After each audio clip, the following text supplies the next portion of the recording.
মামা আপনার ভাড়া যত তার চেয়ে বেশি, শর্ত একটা, কোনোভাবেই যেন ওর কোনো প্রবলেম না হয়, ঠিক আছে? বাই। বাহ সাগর, আমার সাথে রিলেশনশিপের সময় তো এইসব দায়িত্ব ছিল না। সবার জন্য তো সবকিছু না। তুই একটা ভণ্ড। এই সরো।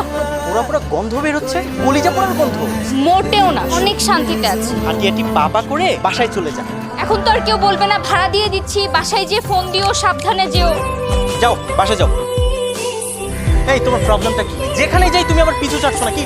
সাইডে আসো। বলো আমার থেকে অনেক বড় একটা কথা গোপন করেছি। কি সেই গোপন কথা শুনি? আমার ব্রেন টিউমার, আমি আর 1 মাসের বেশি বাঁচবো না। সেটা আগে কেন আমাকে বলনি? চাইনি তুমি কষ্ট পাও, তাহলে এখন কেন বলছো?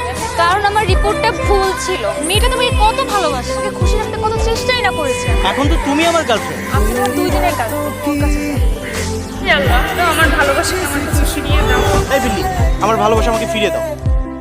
साथ में